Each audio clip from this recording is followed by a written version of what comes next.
As principais notícias do Brasil e do mundo. Política, esportes. Informação com a credibilidade do maior jornal do país. Estadão Notícias. Olá, tudo bem com você? Eu sou Emanuel Bonfim e está começando a partir de agora mais uma edição do Estadão Notícias, nosso podcast com análises, entrevistas e informações sobre os temas mais importantes do momento no Brasil e no mundo. Edição desta sexta-feira avalia o impacto da provável prisão do ex-presidente Lula.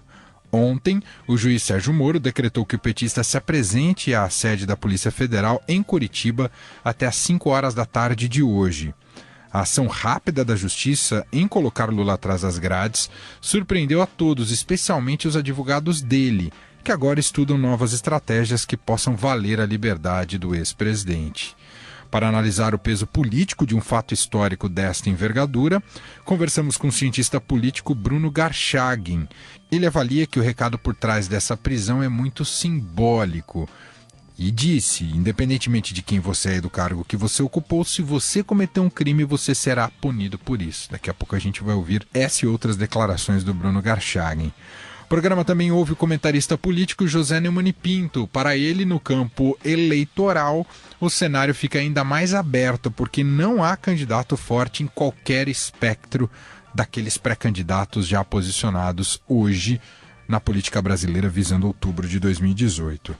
Para analisar o lado jurídico, entrevistamos a criminalista Fernanda de Almeida Carneiro. Ela disse que não é uma prática comum do TRF4 autorizar tão rapidamente a execução da pena, mas ressalta que ela está dentro da lei do ponto de vista técnico.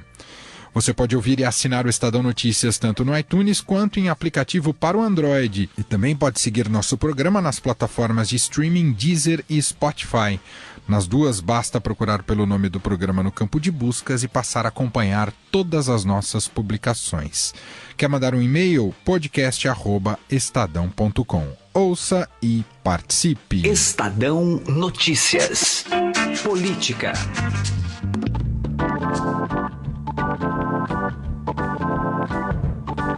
E o nosso contato agora é com Bruno Garchagen. Ele é cientista político, autor do livro Para de Acreditar no Governo, porque os brasileiros não confiam nos políticos e amam o Estado. E vamos falar sobre os desdobramentos da iminência dessa prisão, já a decretação da prisão pelo juiz Sérgio Moro do ex-presidente Lula, o que isso significa daqui para frente. Bruno, obrigado por nos atender. Tudo bem com o senhor? Tudo ótimo, obrigado pelo convite.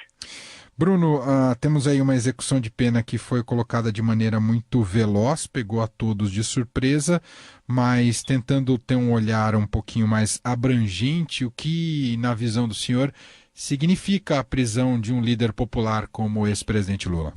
Eu acho que primeiro significa o cumprimento de uma decisão judicial que já tinha sido tomada lá atrás pelo próprio Sérgio Moro, que depois foi objeto de análise do TRF4.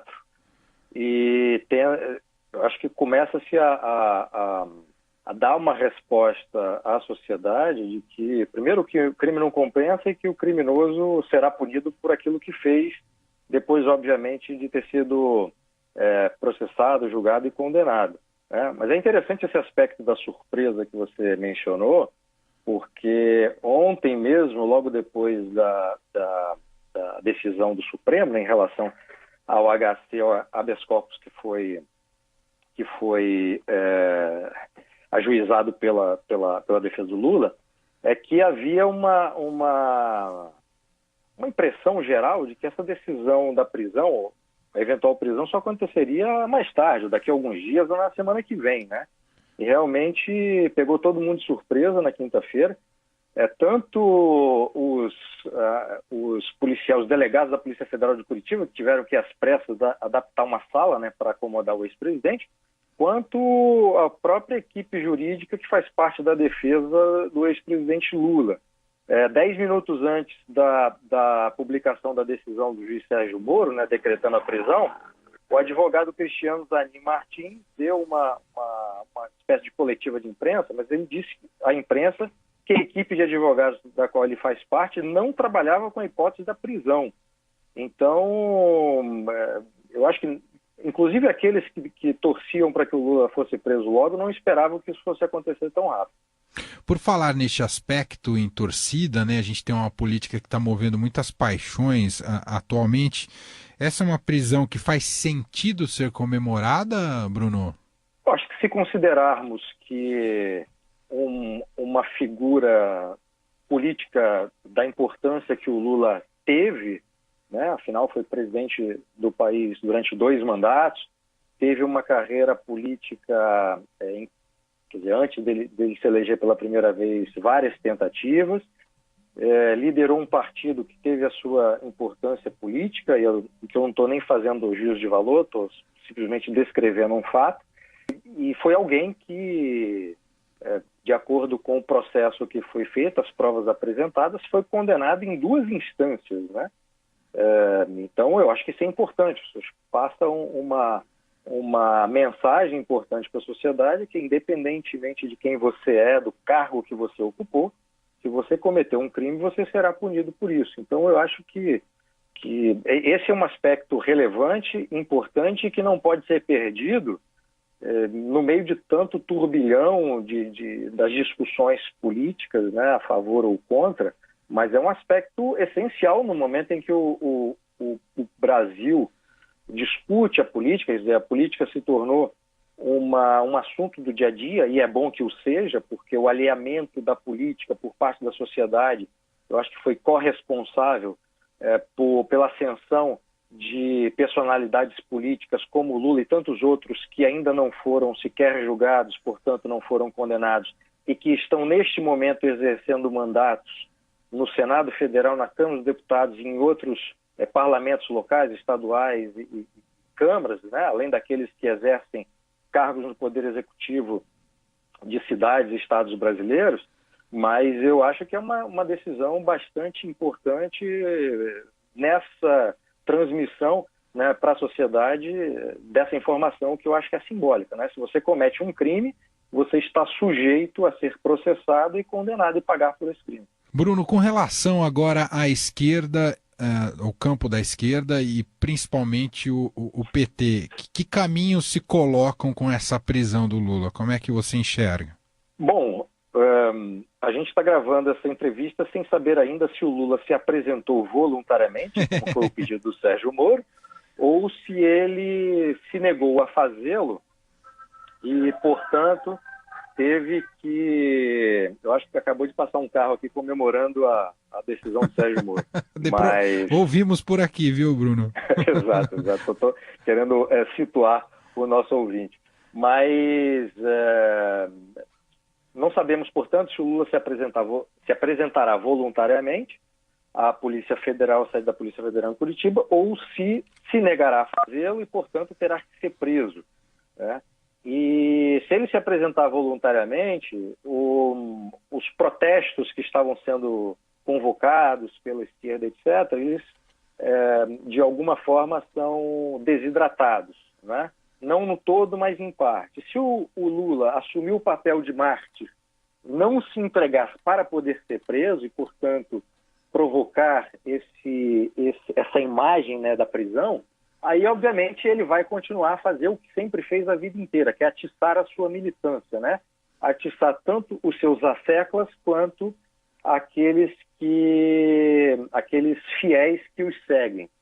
E, bom, isso é um primeiro momento, quer dizer, uma reação à prisão. Agora, como os partidos de esquerda e os seus satélites, né, sindicatos, etc., farão a partir daí, primeiro, eles terão que se reorganizar para pensar quais serão os próximos passos na hipótese, que parece que já não é mais hipótese, né? Mas a gente tem um vício de falar de hipótese, de não ter mais o Lula candidato, né? O PT não tem nenhum candidato do próprio PT com força, com brilho e com capital político para ser essa figura para representar o Lula. Será que o PT vai decretar publicamente, né, um atestado de que não tem mais a força que tinha e, portanto, terá que apoiar um candidato de um outro partido? Não vejo essa hipótese hoje, né? Mas eu acho que, de forma imediata, para voltar à sua pergunta, eu acho que as esquerdas como um todo terão que fazer uma reflexão muito grande e haverá, obviamente, gente que tentará capitalizar em cima desse espólio de guerra, né? Como o Ciro Gomes, por exemplo. Mas vai ser, eu acho que os próximos dias, sabe, essa ressaca da prisão do Lula nessa sexta-feira, eu acho que a gente vai ter um panorama mais claro. É muito cedo ainda para falar o que pode acontecer efetivamente, mas uma reorganização interna, isso certamente terá que ser feito. Muito bem, a gente, claro, vai ter muito material para análise nos próximos dias e acompanhar esses passos, esses novos cenários que se apresentam no campo político brasileiro. Agradeço Bruno Garchagen, autor do best-seller Pare de Acreditar no Governo, porque os brasileiros não confiam nos políticos e amam o Estado, cientista político, gentilmente atendendo aqui a nossa reportagem. Bruno, mais uma vez, muito obrigado, viu? Eu que agradeço, obrigadíssimo, um abraço a todos os ouvintes. Direto ao assunto, com José Neumann e Pinto.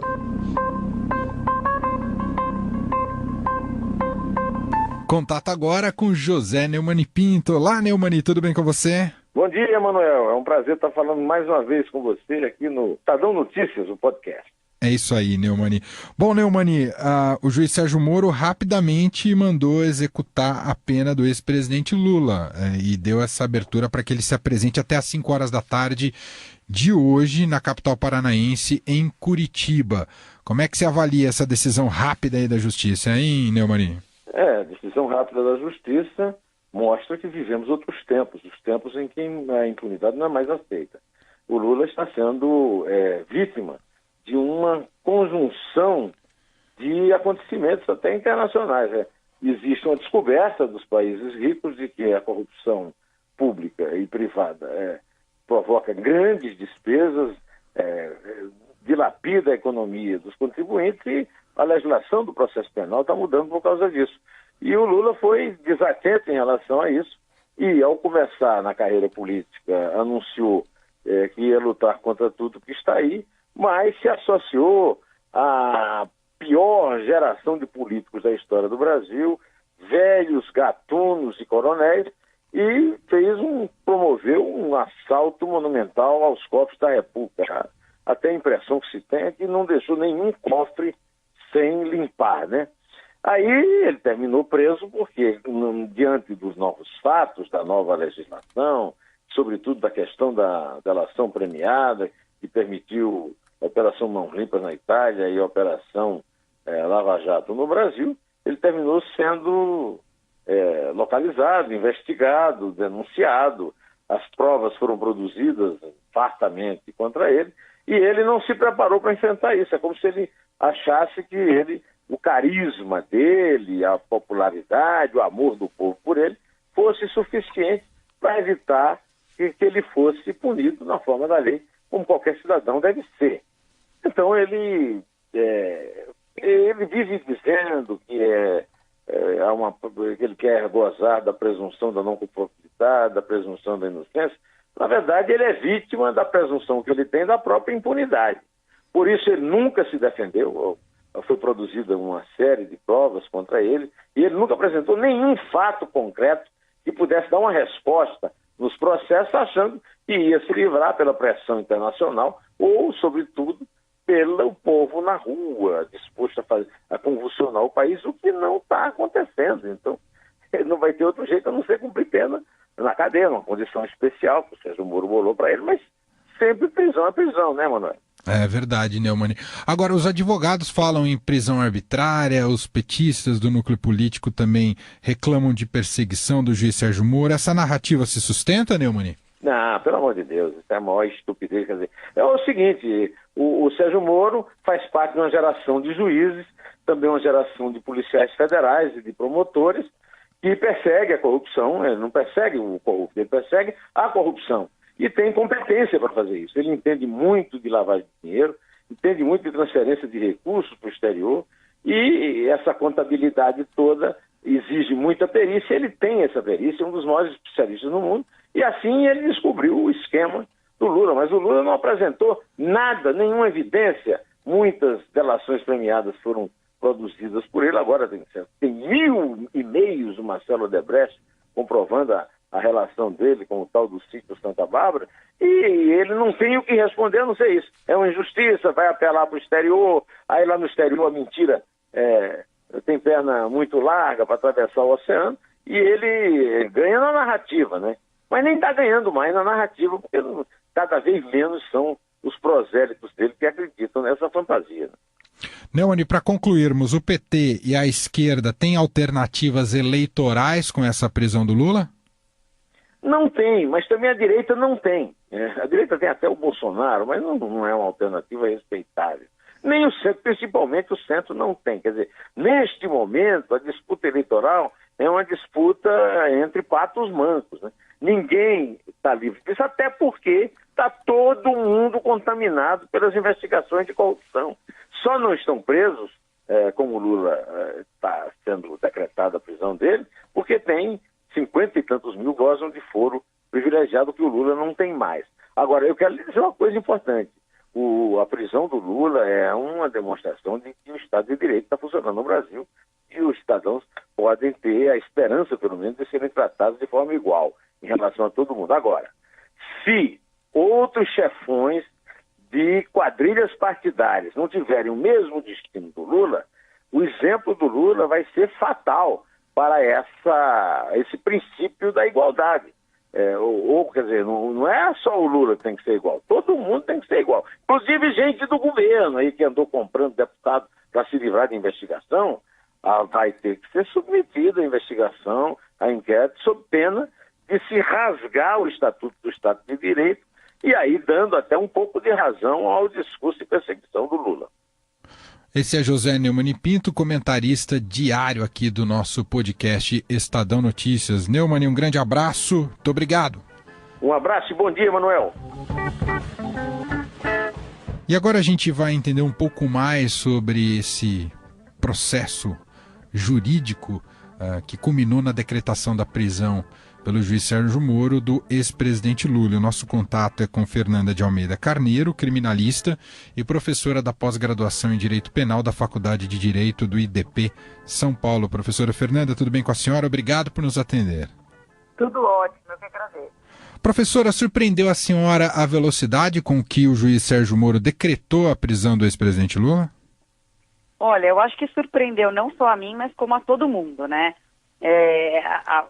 Todo mundo esperava que o TRF4 aguardasse, então, o julgamento desses eventuais novos embargos de declaração, que poderiam ser opostos pela defesa do ex-presidente Lula, para então decretar a prisão. Isso decorre, inclusive, de uma súmula lá do próprio TRF4, que estabelece, então, que eles julguem todos os recursos antes de decretar a prisão. Mas, nesse caso, eles entenderam, então, que esses eventuais embargos de declaração, além de ter um caráter protelatório, né, porque os primeiros embargos já tinham sido julgados, eles não teriam o condão de modificar a pena. Então, nesse caso, eles optaram já por decretar a prisão nesse momento, então, a partir da decisão do STF, que negou seguimento ao habeas corpus do Lula e permitiu, então, que ele fosse preso já com uma decisão em segunda instância. Ou seja, tecnicamente era possível e correto decretar a prisão, assim como fez o Moro? Exatamente. E é importante a gente ressaltar que quando o STF, lá em 2016, ele autorizou a prisão em segunda instância, ele não fez qualquer ressalva de qual seria o momento em que essa prisão poderia ser decretada. Então, muitos outros tribunais, eles vêm já mandando prender no momento em que a apelação é julgada. Então, se é mantida a condenação num grau recursal, eles já mandam naquele momento expedir o mandado de prisão. O TRF4, especificamente, ele tem essa súmula que determina que eles aguardem, então, o julgamento de todos os recursos antes de decretar a prisão. Mas, tecnicamente, tá tudo ok, tá tudo certo. E como é que a senhora interpreta, nesse despacho do juiz Sérgio Moro, essa abertura para que o presidente se apresente até um horário ali determinado? Isso é uma maneira de tentar diminuir os ânimos, de a coisa não ser muito traumática, professora? Certamente, né? A gente está vivendo um momento único, né? A primeira vez que um ex-presidente é preso, né? Então é lógico que tem, cercado por toda essa comoção e toda essa polaridade ali de pessoas contra, pessoas a favor. Então, o Moro, muito prudentemente, ele tomou algumas medidas e algumas atitudes inclusive a vedação expressa do uso de algema, por exemplo, essa possibilidade dele se apresentar. Então, tudo visando ali diminuir esses ânimos acirrados ali da população, favorável e contra. Ele buscou, preservar ali a figura do ex-presidente, que ocupou, evidentemente, o cargo mais alto aí da República. Muita gente já tem feito críticas ao fato do ex-presidente ficar numa chamada como se fosse uma sala de Estado maior. Como é que o que a senhora diz dessa tomada de decisão por parte da Justiça de deixá-lo isolado e numa sala diferente dos outros presos? Olha, eu acho que nesse caso específico do Lula, como eu já disse, é uma situação única que a gente está vivenciando pela primeira vez, né? E ele vem com toda essa narrativa de preso político, de golpe. Então eu acho que, e uma opinião pessoal minha, que o Moro ele está procurando preservar a atuação jurisdicional de qualquer alegação, eventualmente no futuro, de o Lula foi agredido por algum companheiro de cela, o Lula sofreu alguma retaliação. Enfim, eu acho que ele procurou preservar ali, garantir que nada disso pudesse acontecer. Então, eu acho que ele agiu de forma prudente e correta, levando-se em consideração a peculiaridade dos fatos que a gente está tratando. Professor, o que resta a partir de agora à defesa do ex-presidente Lula? Seria uma pressão para que as ADCs que foram tão comentadas no julgamento dessa semana sejam efetivamente pautadas no Supremo? Ele vem sofrendo sucessivas derrotas, né, em todas as tentativas, mas realmente onde ele teria maiores chances seria justamente no julgamento das ADCs. Porque embora o plenário do Supremo tenha negado a concessão da ordem no habeas corpus, quando as ADCs forem julgadas, tudo leva a crer que o placar vai se inverter. Né? A ministra Rosa Weber, embora ela tenha negado o habeas corpus do Lula sob o fundamento de que ela estaria seguindo o entendimento do plenário, ela já deixou muito claro que o entendimento pessoal dela, inclusive como ela votou na primeira vez, pela impossibilidade da prisão em segunda instância. Então, quando essas ADCs forem analisadas, e daí não vai ser nada relacionado ao caso específico do Lula, mas evidentemente, se o plenário então mudar o entendimento e firmar um posicionamento impedindo a prisão antes do trânsito em julgado, o Lula certamente ingressará com um novo habeas corpus, pedindo então para ser colocado em liberdade. Não só ele, como todas as pessoas que estejam nessa condição, né, de presos antes do trânsito em julgado. Independentemente de estar preso ou não, na segunda instância já se esgotou todos os recursos possíveis, tem esses embargos mais protelatórios, mas já se esgotou, o ex-presidente agora precisaria buscar terceira e quarta instâncias, é isso, professora? Na fase recursal ali do TRF4 já acabou. Tem eventualmente esses novos embargos que agora eu acho que perderam o objeto, né? O principal argumento e justificativa, no meu entender, era justamente postergar esse momento da prisão. Acho que agora a defesa provavelmente está focada realmente nos recursos perante o STJ e o STF para tentar buscar aí o reconhecimento de alguma nulidade, algo que acabe resultando possivelmente numa soltura. Embora a chance disso acontecer seja realmente muito pequena. Todas essas nulidades, esses argumentos que vão ser objeto de recurso especial extraordinário, que são os recursos perante o STF e STJ cabíveis ainda, já foram analisados em sede de habeas corpus, de exceção de incompetência, enfim. Quer dizer, são assuntos que já são conhecidos e já foram afastados. Então, realmente é muito difícil que a condenação seja de qualquer forma revertida. Agradeço a participação de Fernanda de Almeida Carneiro, criminalista e professora da pós-graduação em Direito Penal da Faculdade de Direito do IDP São Paulo. Professora Fernanda, muito obrigado pela atenção com a nossa reportagem. Um grande abraço. Eu que agradeço. Abraço. O Estadão Notícias desta sexta-feira vai ficando por aqui. Contou com a apresentação minha, Emanuel Bonfim, e produção de Diego Carvalho. O diretor de jornalismo do Grupo Estado é João Fábio Caminoto. De segunda a sexta-feira, uma nova edição deste podcast é publicada. Tem tudo no blog Estadão Podcasts. Estamos também na Deezer. Procure por este e outros podcasts do Estadão nesta plataforma de streaming. Então todos lá. E mande seu comentário e sugestão para o e-mail podcast@estadão.com. Um abraço para você, uma excelente sexta-feira e fim de semana e até mais. Estadão Notícias. As principais notícias do Brasil e do mundo.